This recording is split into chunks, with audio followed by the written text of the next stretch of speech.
காட்டுல ஒரு திமிர் பிடிச்ச யானை ஒண்ணு வாழ்ந்துகிட்டு வந்துச்சு. அந்த யானைய பார்த்தாலே எல்லா மிருகங்களும் பயந்து ஓடி போயிடும். அந்த காட்டுல ஒரு எறும்பு கூட்டமும் வாழ்ந்துகிட்டு இருந்துச்சு. அந்த எறும்புங்க எப்பவும் சுறுசுறுப்பா இருந்துச்சுங்க. அதுங்க எப்பவும் தங்களோட உணவை சேமிச்சு வைக்கிற வேலைய பார்த்துக்கிட்டே இருந்துச்சுங்க.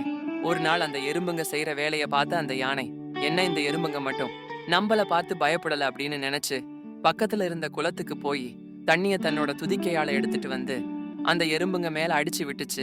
அந்த எறும்புங்க எல்லாம் நனைஞ்சிடுச்சு. ரொம்ப கோபமான ஒரு எறும்பு தன்னோட தாத்தா கிட்ட போய் நடந்ததை சொல்லுச்சு. அதுக்கு அந்த தாத்தா சொன்னாரு, ராவுத்திரம் பழகு அப்படிங்கிற பழமொழிக்கு என்ன அர்த்தம் தெரியுமா? கோபப்பட வேண்டிய விஷயத்துக்கு சகிச்சுக்கிட்டு இருக்க கூடாது அப்படின்னு சொல்லுச்சு. ஒரு நாள் யானைக்கு களைப்பாக இருந்ததால மரத்தடியில தூங்கியது. இத பார்த்த எறும்பு அதோட தும்பிக்கைக்குள்ள போய் கடிச்சது. வலிதாங்காத யானை மேல கீழன்னு குதிச்சு அலறுச்சு. எங்களை சின்ன எறும்புங்கன்னு தானே நீ எங்க மேல தண்ணி ஊத்தி விளையாண்டன்னு சொல்லி திரும்ப திரும்ப கடிச்சது.